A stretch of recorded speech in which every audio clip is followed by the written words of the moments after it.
Imana yakunze abari mu isi cyane byatumye itanga umwana wayo w'ikinege kugira ngo umwizera wese atarimbuka ahubwo ahabwe ubugingo buhoraho. Kuko Imana itatumye umwana wayo mu isi gucira abari mu isi ho iteka, ahubwo yabikoreye kugira ngo abari mu isi bakizwe nawe. Umwizera ntacirwaho iteka, utamwizera amaze kuricirwaho kuko atizeye izina ry'umwana w'Imana w'ikinege. Uko gucirwaho iteka nuko umucyo waje mu isi abantu bagakunda umwijima kurutisha umucyo, babitewe nuko ibyo bakora ari bibi, kuko umuntu wese ukora ibibi yanga umucyo kandi ntaza mu mucyo ngo ibyo akora bitamenyekana, ariko ukora iby'ukuri niwe uza mu mucyo ngo ibyo akora bigaragare ko byakorewe mu Mana. Aya magambo tuyasanga mu butumwa bwiza uko bwanditswe na Yohana ibice 3 guhera ku murongo wa 16.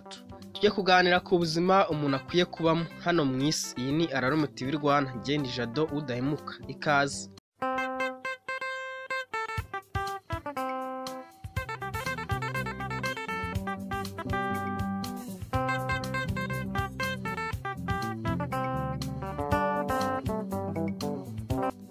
Abantu benshi babaho uko bishakiye hano mu isi, bizeye ko bazabona amahirwe ku munota wa nyuma, ko bazakizwa n'Imana ngo izagira imbabazi mbere y'uko bapfa, nkaho igihe cyose babayeho batahawe umwanya wo kwihana ibyaha byabo. Aba bashishikajwe cyane no kwita kuri iyi mibiri mibi yuzuye gucumura. Mu rwandiko Pawulo yandikiye Abakorinto ba mbere, ijambo ry'Imana ritubwira ko turi insengero z'umwuka w'Imana uba muri twe, kandi ko umuntu utse mu rusengero rwayo Imana izamutsemba, kuko urusengero rwayo ari urwera. Abakorinto ba mbere ibice 3 kuva ku murongo wa 16 kugeza ku murongo wa 17.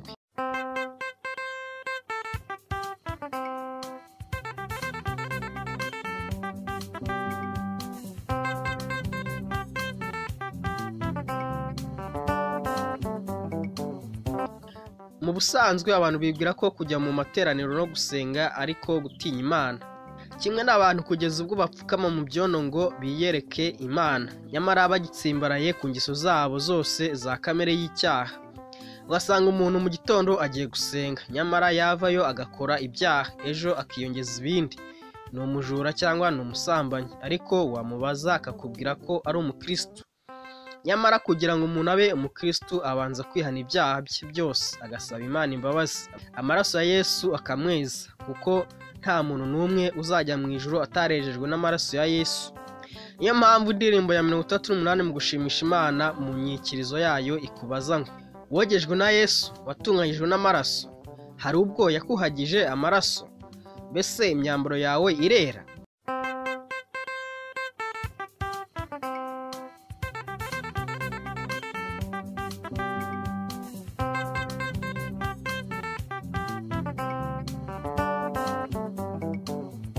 Iyo ndirimbo ikomeza ivuga ko amaraso ya Yesu yogeje atyo abanduye imitima yabo. Ntimukererwe, ahubwo mutebuke mwezwe imitima yanyu neza. Isoza ivuga ko abantu bazatinya guhinguka imbere y'Imana bahinduke ubwoba busa. Ikagira inama abantu kwiyambura imyambaro yabo mibi Yesu abambikiye y'ubukwe.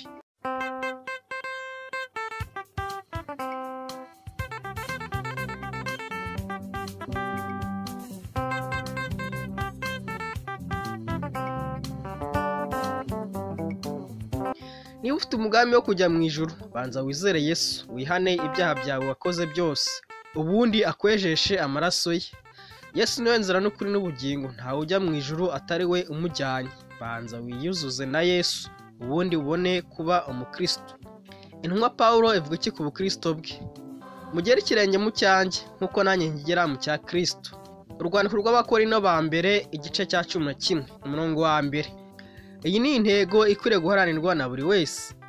Ntugomba guhora ubuzima bwawe bwose urwana n'icyaha runaka gusa, ahubwo rimbura burundu icyo cyaha. Iyi niyo nzira yo kwezwa, kandi abanzi bose b'umusaraba barayanga.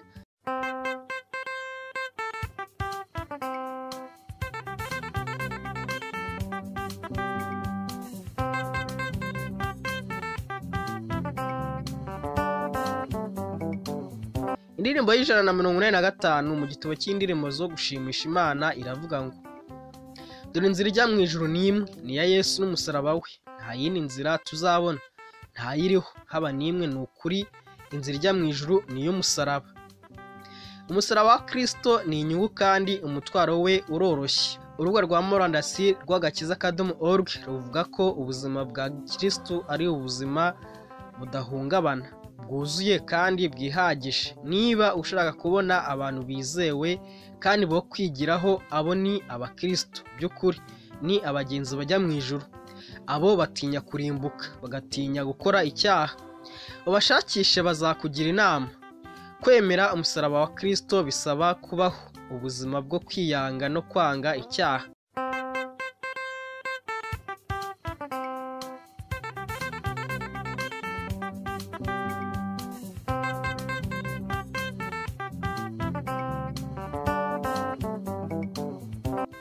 Hari abantu bafite impano nziza rwose zifasha sosiyete barimo, nyamara babaho mu buzima bw'ubusambanyi. Impano zishobora gukoreshwa neza na nyirazo mu buryo bw'umubiri cyangwa mu buryo bw'umwuka. Niba ushaka ejo hazaza n'ibyiringiro bizima, izere Yesu akubature muri ibyo byaha urimo. Ntukizere ko kubaho ubuzima bushingiye ku idini aribwo bukristo. Ikindi kandi ntukemere kuba imbata y'icyaha runaka ngo icyaha kikuneshe. Mu rwandiko Pawulo yandikiye Abagalatiya ibice 5 umurongo wa 19 haravuga ngo, dore imirimo ya kamere iragaragara ni iyi: gusambana no gukora ibiteye isoni n'iby'isoni, no gusenga ibishushanyo, no kuroga, no kwangana, no gutongana, n'ishyari, n'umujinya, n'amahane, no kwitandukanya, no kwirema ibice, no kugomanwa, no gusinda, n'ibiganiro bibi n'ibindi bisa bityo. Ndababwira ukuri yuko nk'uko nababwiye kera, yuko abakora ibisa bityo batazaragwa ubwami bw'Imana.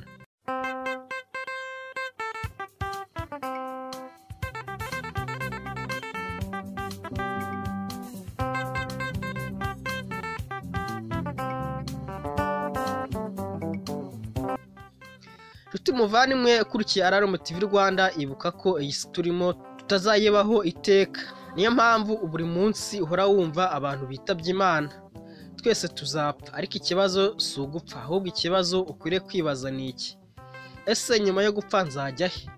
Hari abazajya mu ijuru. Abo ni abizeye Umwami Yesu bakemera kwihana ibyaha. Bakemera kwihana ibyaha. Amaraso ya Yesu akeza ibyaha byabo, kuko Imana itabana n'abanyabyaha, ahubwo ijuru ari iryera. Abo ngabo kandi bemera guca mu nzira Yesu yanyuzemo. Abandi nyuma y'urupfu ni abazarimbuka. Abo ni abinangiye imitima yabo, bakanga kwihana ibyaha, bakanga kwizera Yesu ngo abakize umuriro w'iteka uzarya abanzi b'Imana. Rero amahitamo ni ayawe uyu munsi. Abantu tumenya ibyashize, ariko ntitumenya uko ejo bizamera.